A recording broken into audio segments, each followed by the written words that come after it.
Hello friends, मैं आपके साथ आपका दोस्त माही सर। दोस्तों, आपका मेरा इस यूट्यूब चैनल पे बहुत बहुत स्वागत। दोस्तों, हम बात कर रहे हैं इस सेशन के अंदर सब्जेक्ट वर्ब एग्रीमेंट इनकी सिंटैक्स, जो आपके एग्ज़ाम के हिसाब से देखा जाए तो बहुत ज़्यादा इम्पोर्टेंट है। इससे पहले मैंने आपको दोस्तों 2 सेशन दिए हैं इसके, आप उसको दोनों को ज़रूर देखें। वो दोनों देखेंगे तो आपका ये कॉन्सेप्ट ज़रूर क्लियर हो जाएगा। दोस्तों, आप चाहे किसी भी एग्ज़ाम की प्रिपरेशन कर रहे हैं तो उन सब के सिलेबस में सब्जेक्ट वर्ब एग्रीमेंट ज़रूर है। और दोस्तों, मैं वादा करता हूँ आपसे कि मेरे जो हैंड रिटन नोट्स है, जो मैं आपको दे रहा हूँ, आपको प्रोवाइड कर रहा हूँ, ये सारे आपके कहीं न कहीं ज़रूर आपको कामयाबी देने में सिद्ध होंगे। मैं बिल्कुल आपसे वादा करता हूँ, मैं 100% आपसे दावा करता हूँ कि आपका सवाल, आपका क्वेश्चन जो आएगा एग्ज़ाम में, चाहे किसी भी रूप में आए, चाहे ऑब्जेक्टिव में आए, चाहे आपका डिस्क्रिप्टिव आए, चाहे आपका पार्ट ऑफ एरर में आए, किसी भी रूप में आपका क्वेश्चन सही होगा। देखिए दोस्तों, सबसे पहले हम बात करते हैं सब्जेक्ट वर्ब एग्रीमेंट के। इससे पहले हम जो रूल्स पढ़े हैं, उस रूल्स के बाद मैं आपको पहले ही बता देता हूँ, कम से कम 45 के आसपास रूल्स है जो आपके सब्जेक्ट वर्ब एग्रीमेंट के बहुत ज़्यादा आपके लिए इम्पोर्टेंट है। दोस्तों इस वीडियो को लाइक कर दीजिएगा और सब्सक्राइब भी कर दीजिए और बेल आइकन को प्रेस कीजिएगा। देखिए दोस्तों, हम बात करते हैं सब्जेक्ट वर्ब एग्रीमेंट को। और सब्जेक्ट वर्ब एग्रीमेंट जो कि आपका टॉपिक है ना, इस टॉपिक में सब्जेक्ट के हिसाब से वर्ब को फिलअप करना, कि fill in the blanks suitable correct form of the verbs. तो देखिए, सबसे पहले हम देख लेते हैं लिटल, अ लिटल और द लिटल।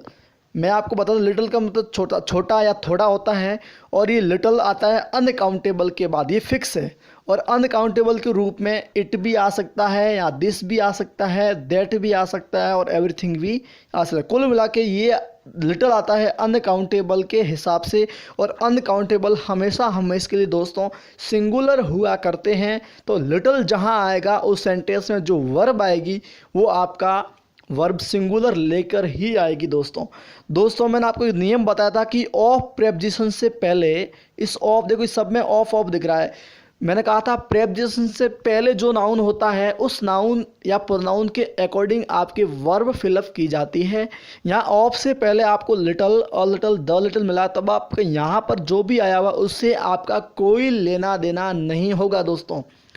दोस्तों आपका जो वर्ब भरा जाएगा, आप जो वर्ब भरेंगे वो आप लिटल, अ लिटल और द लिटल के अकॉर्डिंग भरेंगे। दोस्तों कैसे होगा, तो देखिए, ये ऑप्स के बाद में इज, दिस, दैट, एवरीथिंग, ये सारे अनकाउंटेबल नाउन को शो कर रहे हैं।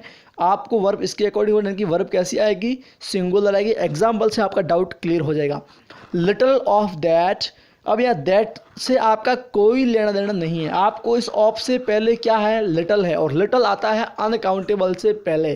तो लिटल का मतलब हो गया सिंगुलर, इसलिए यहाँ पे सही आएगा little of that is lost by me, यानी कि मेरे पास जो चीज़ है उसमें से कुछ, यानी कि थोड़ा सा लॉस्ट बाय मी, यानी कि मेरे द्वारा खोया गया। समझ गए दोस्तों। आगे चलता हूँ अगले नियम पे। अगला नियम आपके लिए बहुत ज़्यादा यूज़फुल है, मच। दोस्तों आपको मैं बता देता हूँ, मच भी अनकाउंटेबल नाउन से पहले आता है, यानी कि अनकाउंटेबल से पहले आता है। और अनकाउंटेबल नाउन ऑलवेज भी सिंगुलर कैसे होते हैं, सिंगुलर हुआ करते। तो आपको मच या नॉट मच से डरना नहीं है। इनके जस्ट बाद में जो नाउन आएगा वो कैसा आएगा, अनकाउंटेबल। और अनकाउंटेबल नाउन कैसा होता है, सिंगुलर। अगर ये सिंगुलर तो वर्ब भी कैसी आएगी दोस्तों, सिंगुलर। बात समझने लायक है, आपको सिर्फ वर्ड पकड़ना है और वर्ड से पूरा कॉन्सेप्ट। जैसे आपने लिटल को पकड़ा तो लिटल सिंगुलर के साथ आएगा, अनकाउंटेबल के साथ आता है, और अनकाउंटेबल सिंगुलर होते हैं तो वर्ब सिंगुलर। मच भी अनकाउंटेबल के साथ आता है दोस्तों, तो मच के बाद जो नाउन आएगा वो भी अनकाउंटेबल आएगा, तो वर्ब कैसी आएगी, अनकाउंटेबल आएगी। दोस्तों देखिए, एग्जाम्पल से आपका डाउट 100% क्लियर होगा। Much milk is sold by the milkman. Much milk यानी कि ज़्यादा दूध, इज सोल्ड बेचा जाता है, बाय द मिल्कमैन दूध वाले के द्वारा। और not much water will be use on this ceremony, इस सेरेमनी में ज़्यादा पानी यूज नहीं होगा। तो देखिए मैं बता देता हूँ, यहाँ मच के पकड़ा और मच के हिसाब से यहाँ विल तो ठीक है सिंगुलर में आता है, या मिल्क के साथ देखिएगा इज आया, क्योंकि मिल्क अनकाउंटेबल है जिसको हम गिन नहीं सकते हैं, और उससे पहले मच आया है, और मच खुद अनकाउंटेबल को शो करता है। अनकाउंटेबल को शो करने एक ये एडजेक्टिव या प्रोनाउन है दोस्तों, तो वर्ब आएगी आपके सिंगुलर। तो दोस्तों उम्मीद करता हूँ आपको सेशन बहुत अच्छा लग रहा है, आपको सारी चीज़ समझ में आ रही है। दोस्तों लाइक कर दीजिएगा। आगे चलते हैं अपने अगले रूल्स पे। अगला नियम क्या कहता है? अगला नियम देखिए, जब मैंने आपको समझाया कि जब आपको मच और नॉट मच के बाद सिंगुलर नाउन तो आता फिक्स है, लेकिन ऑफ से अगर कोई कनेक्ट होके आता तो ऑफ से पहले वाले के हिसाब से वर्ब आती है। अब यहाँ ऑफ से पहले मच और नॉट मच है, डरना नहीं है, इसके अकॉर्डिंग वर्ब आएगी सिंगुलर वर्ब। देखिए, much of this is not used, much of this is not used, यानी कि इसका ज़्यादा हिस्सा यूज नहीं किया जाता है। दोस्तों बिल्कुल समझना है, इस चीज़ को समझना, आपको वर्ड पकड़ना है मच। और मच जहाँ आएगा उस सेंटेंस में, आप चाहे ऑफ से पहले हो चाहे ऑफ उस सेंटेंस में नहीं हो, आपको वर्ब भरनी है सिंगुलर। आगे चलते हैं। आगे हमारा सबसे इम्पोर्टेंट नियम आता है दोस्तों, सबसे इम्पोर्टेंट नियम है आपके लिए, ये आपकी ज़िंदगी को संवार सकता है। और दोस्तों हम भी कम नहीं हैं, आप भी कम नहीं हैं दोस्तों आपके पास वो जिज्ञासा, वो जुनून, वो जिज्ञासा है जिससे आप अपने मंजिल को, अपने डेस्टिनेशन को आसानी से छू सकते हैं। दोस्तों डोंट वरी, बी पॉजिटिव। देखिए दोस्तों इस नियम में क्या है, most, some, half, enough, not enough, plenty, a lot, lots. देखिए दोस्तों आपको बता देता हूँ कि ये ऐसे शब्द हैं, most, some, half, enough, not enough, plenty, a lot और लॉट्स। ये ऐसे शब्द हैं जो काउंटेबल के साथ भी आते हैं और अनकाउंटेबल के साथ भी आते हैं। अब बात बता, अगर ये काउंटेबल के साथ आते हैं तो काउंटेबल इनके बाद जो आएगा वो हमेशा प्लूरल काउंटेबल नाउन होगा। अगर इनके बाद में अनकाउंटेबल आता है, अनकाउंटेबल तो सदा सिंगुलर होते हैं, तो डरने की बात नहीं है। तो most, some, half, enough, not enough, plenty, a lot और लॉट्स, अगर ये आपको शब्द जहाँ जहाँ मिलते हैं इनके जस्ट बाद में अगर कोई नाउन आएगा, अगर अनकाउंटेबल आ रहा है तो वर्ब सिंगुलर आ जाएगी, और अगर इनके बाद में प्लूरल नाउन आ रहा है, प्लूरल काउंटेबल नाउन, तो वर्ब प्लूरल आएगी। और अगर यहाँ बीच में इनके बाद अगर ऑफ लगा दे तो भी वही बात रहेगी, आपको तो इन वर्ड के हिसाब से वर्ब को फिलअप करना है। ऑफ से पहले ही रह जाएंगे और ऑफ से पहले हमेशा यही चीज़ होती है दोस्तों।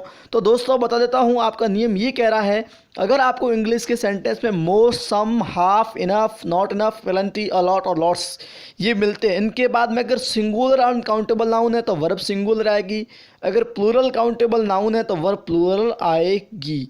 और इनके बाद जो ऑफ है, इस ऑफ से इनका कोई लेना देना नहीं है। बता देता हूँ, ऑफ जब ऑफ प्रेपोजिशन से कोई आपका सेंटेंस का सब्जेक्ट कनेक्ट रहता है तो वर्ब पहले वाले सब्जेक्ट के हिसाब से आती है। तो ऑफ से पहले तो यही वर्ड आ रहे हैं ना, most, some, half, enough, not enough, plenty और लॉट, तो इनके अकॉर्डिंग आपकी वर्ब आएगी। दोस्तों उम्मीद करता हूँ आपको नियम बिल्कुल समझ में आया है। आगे चलता हूँ, इसको एग्जाम्पल से डाउट क्लियर कराते हैं दोस्तों। देखिए दोस्तों बता देता हूँ, मोस्ट ऑफ कॉफ़ी। अब आप सब जानते हैं कॉफ़ी काउंटेबल है कि अनकाउंटेबल है। कॉफ़ी को हम गिन नहीं सकते हैं, अनकाउंटेबल है। अब अनकाउंटेबल नाउन के साथ मोस्ट आया है तो अनकाउंटेबल का मोस्ट होगा तो वर्ब तो सिंगुलर लगेगा, क्योंकि अनकाउंटेबल सिंगुलर होते हैं। अब यहाँ पे क्या आएगा, इज़। यहाँ देखो मोस्ट ऑफ स्टूडेंट्स आया, अब स्टूडेंट ना आकर स्टूडेंट्स आया, यानी कि काउंटेबल तो है और काउंटेबल के अंदर भी प्लूरल है। अब यहाँ पे मोस्ट अपना प्लूरल हो गया तो वर्ब कैसे आई, हैज। मैं वर्ब भर रहा हूँ ऑफ से पहले कि मोस्ट आए इनके हिसाब से, लेकिन देखना ये पड़ता है कि मोस्ट है किसका, काउंटेबल का है कि अनकाउंटेबल का है। यहाँ देखिए सम के जस्ट बाद में वाटर आया और वाटर अनकाउंटेबल इसलिए इज, और यहाँ सम के बाद दीज स्टूडेंट्स आया, इसलिए यहाँ पे सम के हिसाब से यहाँ क्या आएगा, सिंगुलर विल नॉट कम। और अ लॉट आया, मिल्क में से अ लॉट, इसका मतलब इज सफिशिएंट। तो दोस्तों उम्मीद करता हूँ आपको सारी चीज़ समझ में आ रही है। जितने भी मैं रूल्स आपको बता रहा हूँ अपने कॉपी में नोट करते रहें। जब भी आप मुझे पढ़ा करते हैं तो पेन और कॉपी आप ज़रूर लेके बैठें, ताकि आप समय समय पर सारी चीज़ को नोट करते रहें। आगे चलता हूँ। देखिए दोस्तों अगला नियम क्या कहता है, सबसे इम्पोर्टेंट नियम है। अगला नियम ये कहता है कि अगर इंग्लिश के सेंटेंस में ए 1 2 3 4 ऐसी कोई अगर आपको नंबर लिखा हुआ है और उसके बाद अगर डजन 100 1000 ऐसा लिखा हुआ है तो फिक्स है आपका जो, अगर इनके बाद प्लूरल सब्जेक्ट तो वर्ब कैसे आएगी, तो यहाँ देखो 2 डजन पेंसिल्स, तो यहाँ आर आ गया, समझ गए दोस्तों। आगे चलता हूँ, आगे चीज़ समझिए। डजन, हंड्रेड और थाउजेंड ये यूनिट्स है, ये इकाइयों को शो करते हैं और इनका प्रयोग प्लूरल फॉर्म में किया जाता है। होता नहीं इनका प्लूरल, डजन का डजन्स नहीं होता, लेकिन होता है तो इनका अर्थ, जैसे दर्जन का डजन्स किया तो दर्जनों दर्जन, समझ गए। जैसे थाउजेंड का थाउजेंड्स किया तो हजारों हजार। जैसे देखो जब स्टार्टिंग में, जब शुरुआत में आते हैं थाउजेंड्स ऑफ स्टूडेंट्स, यानी कि हजारों हजार छात्र हैव पास्ड, पास हो चुके हैं। तो समझ गए दोस्तों। आगे चलता हूँ। अब चीज़ बहुत इंपॉर्टेंट आई है, वो इंपॉर्टेंट चीज़ ये है बाबू, देखिए पोल्ट्री का मतलब होता है भोजन, और कहीं कहीं पोल्ट्री का मतलब होता है मुर्गियाँ या बतखें। जब पोल्ट्री का मतलब भोजन होता है तो ये सिंगुलर सब्जेक्ट माना जाता है, वर्ब कैसी आएगी, सिंगुलर। जब पोल्ट्री का मतलब मुर्गियाँ बतख है तो ये प्लूरल सब्जेक्ट माना जाता है, तो वर्ब आएगी प्लूरल। यहाँ देखिए poultry is cheap in Patna, Patna के अंदर पोल्ट्री चीप है, इसका मतलब खाना पटना में सस्ता है। और the poultry are sold here, यानी कि मुर्गियाँ यहाँ बेची जाती है। तो एक पोल्ट्री का मुर्गी, तो होते ही यहाँ पे पोल्ट्री के साथ आ रहा है, ए का मतलब भोजन, यहाँ आती क्या है, इज। समझ गए दोस्तों। इसके लिए आपको ट्रांसलेशन की मदद लेनी पड़ती है। आगे चलता हूँ। आगे आपका नियम बहुत ज़्यादा यूज़फुल। अगर इंग्लिश के सेंटेंस में the following, the undersigned, the former, the latter, ये वर्ड आते हैं और इनके बाद में एज ए सब्जेक्ट कोई भी अगर सब्जेक्ट यूज होता है, या फिर अगर ये खुद वर्ड्स, अगर ये words as a subject use हो रहे हैं तो वर्ब इनके पहले या बाद आने वाले नाउन के अकॉर्डिंग आएगी। कुल मिला के बात ये ध्यान रखना है कि the following, the undersigned, the former, the latter, अगर ये एज ए सब्जेक्ट ये वर्ड खुद यूज हो रहे हैं तो वर्ब इनके पहले या बाद आने वाले नाउन के अकॉर्डिंग आएगी। यहाँ देखो द फॉलोइंग के हिसाब से तो वर्ब आएगी। अब यहाँ इसके बाद में क्या आया, द विदर रिपोर्ट, द विदर रिपोर्ट एक ही है ना, इसलिए यहाँ पे आया इज। अगर यहाँ ऐसा होता द विदर रिपोर्ट्स तो यहाँ आता आर। तो दोस्तों जब आपका the following, the undersigned, the former, the latter words जब एज ए सब्जेक्ट यूज करते हैं तब इनके बाद या पहले आने वाले नाउन के अकॉर्डिंग वर्ब यूज किया जाता है। आगे चलता हूँ। आगे देखिए, आगे है कि जब नाउन किसी अपोस्ट्रोफी, अपोस्ट्री का मतलब होता है किसी को भी का, की, के अर्थ में संबंध में जो पोजीशन यूज किया जाता है, जो चिन्ह यूज किया उसको कहते हैं अपोस्ट्रोफी।